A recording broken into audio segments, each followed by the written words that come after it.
Namaste. Welcome to the Daily Pour. My name is Raj Patel, aka the Bourbon Guru.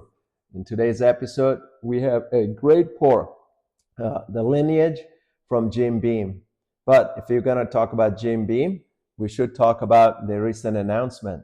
Jim Beam is closing their production facility at Clermont in Kentucky.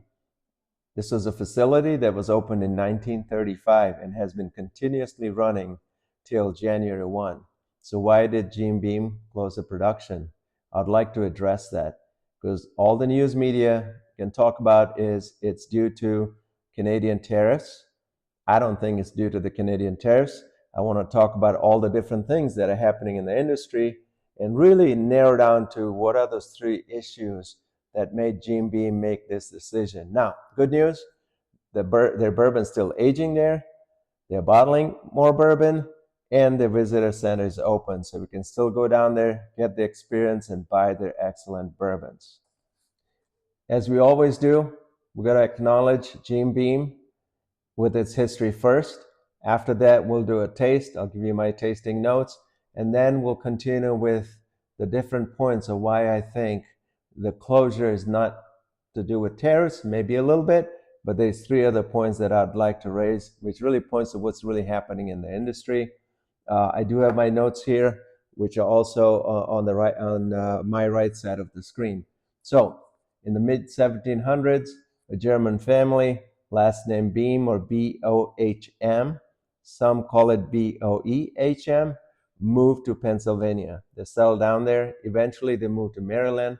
This is where Jacob Beam, the first generation of distillers in the Beam family, was born. So that was in 1760. Jacob Beam grows up, is a farmer, like most farmers do. They take their grains at the end of the year and they distill whiskey from it. So in 1795, he made his first batch of whiskey, and that was still in Maryland. He continues doing that as a farmer, experimenting with different whiskey batches.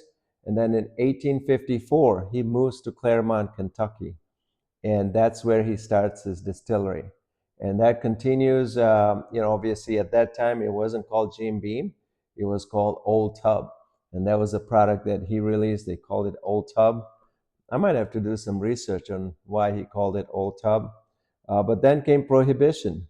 That distillery did not have the license to make any product. So it pretty much shut down all the distilling process. Everybody shut down. They couldn't do anything. Then when Prohibition ended in 1933, and then Jim Beam starts rebuilding the facility to what we see today. And in 1935, he renames the distillery Jim Beam Distillery, renames the product Jim Beam. So it's really 1935 when that starts happening. What's another big event in 1935?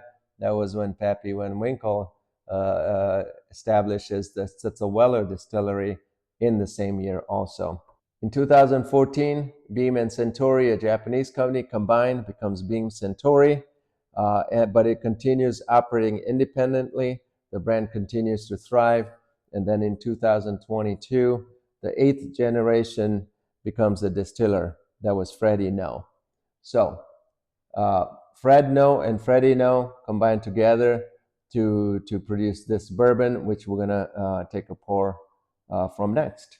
So this bottle comes in a beautiful box, in a beautiful wooden top. So here it's a limited batch release. This is batch number 1, and it is a 700 milliliter bottle, 111 proof, age 15 years.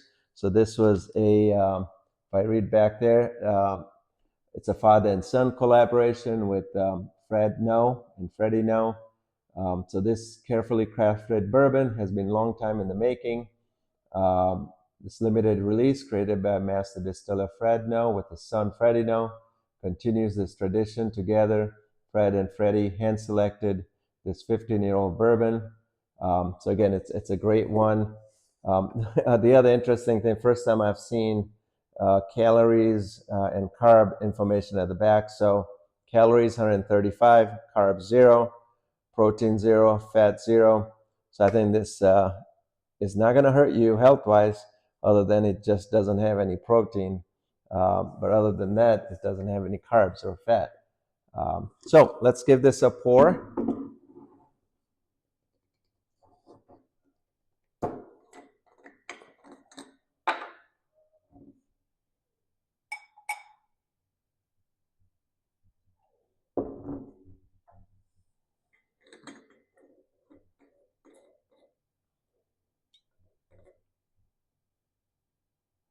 So it has a very interesting nose on it. It's got more caramel.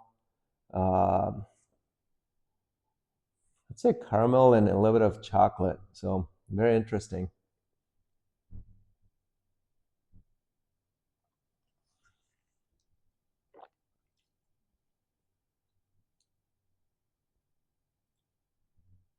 Wow, this is a really nice buildup. You've got this multiple layers. It starts with more the sweeter notes, more like caramel, but turns really into an oak.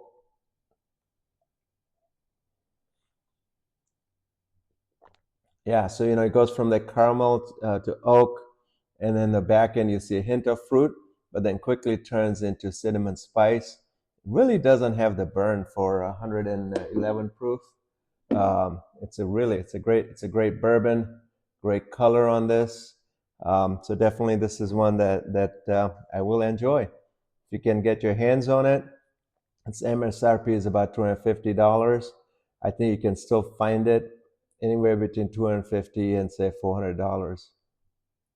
Cheers, and let's go into the main topic. When Jim Beam first announced that they're going to pause production, it made us all stop and think, what is going on in the industry? Before we could even digest the news, it got politicized by the media, by the pundits, that it was to do with the tariffs with Canada, with Europe, and maybe it was, but that's not the main reason. I'm going to read you the statement from Jim Beam first. So Jim Beam said, Jim Beam is halting distillation at historic Clermont for 2026 to rebalance production with market demand, to manage record inventory, and invest in site improvements while bottling and tourism operations continue. That's the exact statement. They talk about managing record inventories is the big point I want to point out. Notice what's missing. They didn't mention Canadian tariffs. They don't blame the EU. They don't point to trade wars. It was really the media that picked it up and just ran with the story. I totally don't agree with it. And then let's start talking about that. Just follow along. I'm going to have some charts with you on the side, and we'll talk about this topic. So let's dive right into the tariffs. I do have a chart here for you. Follow along with me. So the blue bar is the revenue we get from trade with Europe. The orange bar is the revenue we get with trade with Canada. The red dotted line is the production of whiskey in the United States. So look at this. 2017 pre-tariff, Europe was doing about 250 million. Canada was doing about 200 million. And then the tariffs hit in 2019. We start seeing the drop. Europe drops about 20-25%. Canada continues to drop more significantly, but that was because Canada took our bourbon out of their shelves. So they completely stopped the sale of our product. That is why that orange line completely dipped down, and Europe really just went gradually down. But notice something. The production of bourbon, whiskey continued to be made at record levels all throughout that time. The distilleries were not adjusting their production down. Then in 2024, there was a rebound. The tariffs went down. The rebound, you can see Europe caught up. Canada caught up back to what it was before, a little bit less. And that's kind of where we are today. The key point here is, yes, there was some impact, but the greater impact is in the production of the whiskey that continued to stay producing. Why do I say that? I want to point you to the next chart. So in this chart, we see our whiskey revenue by the different exports. So the purple line at the top is the total revenue. The blue line is the revenue from U.S. Sales. As you can see, we are the biggest consumers of our own bourbon and whiskey. And then as you go down, You can see the next one is Europe, and then comes Asia, and really down at the bottom is Canada. So I don't even know why we were talking about Canada. Canada really doesn't impact our production of whiskey. We need to stop talking about Canadian tariffs, because as from this chart, it's a very small percentage. But see what happens to the US market during COVID. Look at that surge. What happened in the United States during COVID? Remember, March 2020, we shut down everything. Bars were shut down. So what did we do? Instead of buying a $10 or $12 pour of bourbon at a bar, maybe a couple times I spent $25 a night, maybe 2 times a week, we started buying bourbon for ourselves in our own homes. So instead of that $25 a night, we went and bought a $60 bottle, a $100 bottle. What did that do? The sales went up. Same thing. Everyone started doing that. Bourbon became digitized. Think about all the YouTube videos we were watching of distillery tours, virtual tastings, the Whiskey Wednesday episodes on YouTube. We were learning more about the whiskey, and whiskey really became a hobby for many of us. We started hunting whiskey. It was a lot more available. We were going to the liquor stores and buying the whiskeys. We were also buying them off the internet from other collectors, and it just became a fun hobby exercise during those months. Now, what you saw after COVID is that the line went up. I think it's correcting itself from the COVID days. I don't think we're going to see a big decline in the next 5 years, but we're going to go back to the pre-COVID days when it comes to whiskey and bourbon in the United States. I still don't think it was Europe or Canada. Now, let's look at the next point. I'm going to continue to enjoy my lineage. But the other factor really was what happened in COVID was we got more educated and we moved from value bourbon to premium bourbon. Think about what you did during those years. You were not buying the $30 bourbon. You started moving up. As you learned more about these different products, you started moving up. Look at where we are today. There's a $7,000 Weller product that Buffalo Trace introduced to the market. If you think about aging, bourbons were being aged more and more. Look at Knob Creek. Just came out with a 21-year Knob Creek. Now that 21-year is, I want to say, about $150, maybe $200. I think it's $250. A regular Knob Creek is about $40. So think about what happened. The balance shifted. We went to premium liquor, and the value liquor, which is what I call the bottom shelf liquor, we're not buying that. So that's the second phenomenon. First one was, yep, there was tariffs, but the bigger one was the COVID impact. The inventories that are continued to be produced more and more.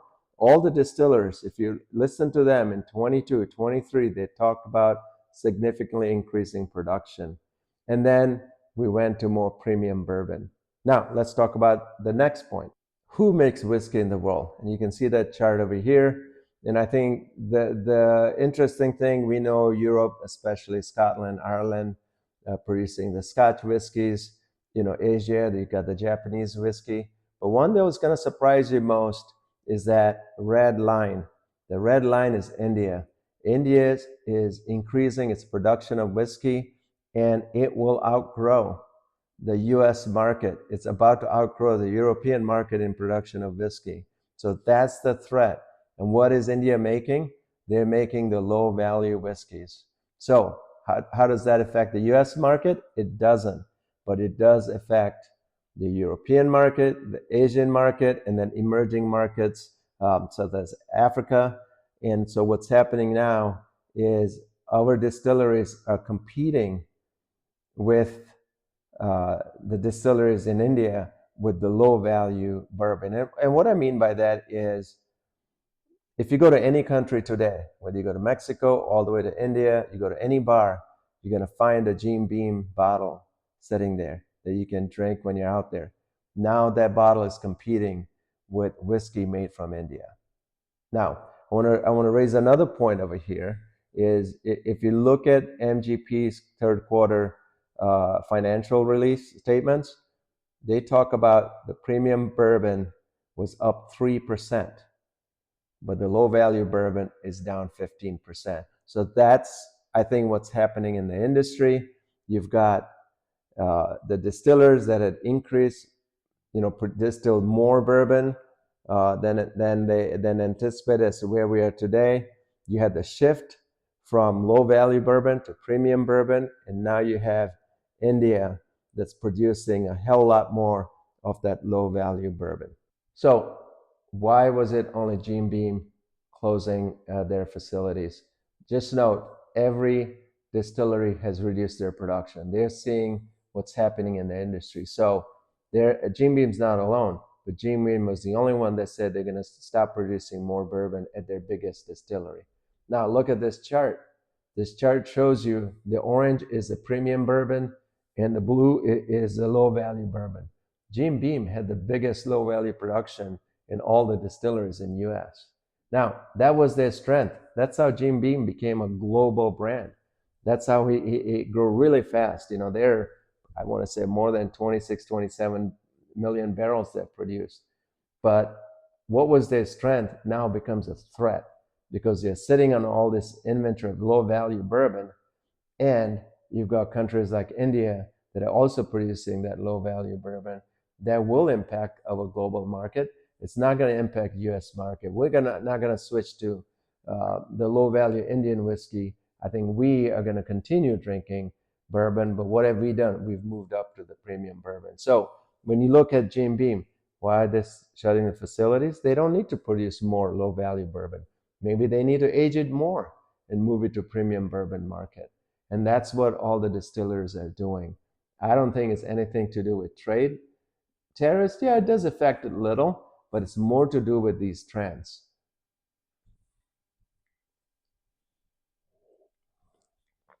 So last, let's talk about the trends. We always hear everyone talk about is tequila taking over the bourbon craze, but I think you got to break it down by demographics. You can see the chart here on the right. So if you look at the 21 to 35-year age group, what are they drinking? They're clearly drinking beer, they're drinking wine, but the whiskey, they're not drinking it a lot compared to, say, tequila.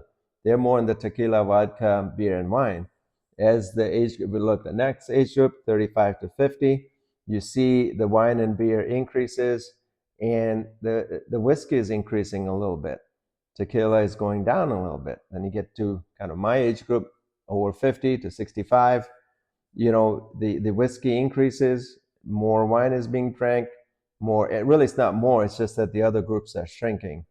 And then we get to the 65, and interesting is the no alcohol increases. A lot of us start getting healthier after 65. But what you're seeing is these trends, and that's what I think the distillers need to figure out. What are the 21 to 35-year-olds going to do when they're 35 to 50, when they're 50 to 65? Are they going to be like us? I didn't drink whiskey in my 20s and 30s. I took it up more in my 40s and 50s. So what are the distillers doing to keep that market? The problem will happen if they cannot attract the 21 to 50 market. And I don't see, to be honest, distillers marketing their product to that generation, like how Vodka and Truly and they've been doing what they've been doing with that generation. So I think that's what I'm more concerned about, is how are we going to market? How is that younger American generation going to learn and enjoy a great American product? By the way, our bourbon is 100% American made. There's very few products like that. So when are we going to expose them, have them learn about it, and enjoy this drink? So hopefully you enjoyed today's episode. I know it was a little bit longer, but as we started out, we were looking at whether it was the tariffs in Canada. As I pointed out, Canada shouldn't even be in this discussion. Their consumption of American whiskey is very low, and also didn't like the fact that they pulled our product off their shelves. But we do have to look at the trends of the bourbon. We've gone to more premium bourbon. That is all the things that we enjoy. Nothing wrong with that. There's a lot of profit in that. It does take a little bit of time to curate and age that bourbon. There's a threat coming from low value whiskey from India, but that again is not a US concern. It's a global market concern that is clearly impacting the sales today and the production today. And then the other bigger important thing is we need to watch this demographics and how they are progressing. So hopefully you enjoyed this longer version today. I think it's an important topic. It's something we think about, talk about. There's a lot of noise around what the real issues are, and hopefully I've cleared the air a little bit. So cheers, and we'll see you tomorrow.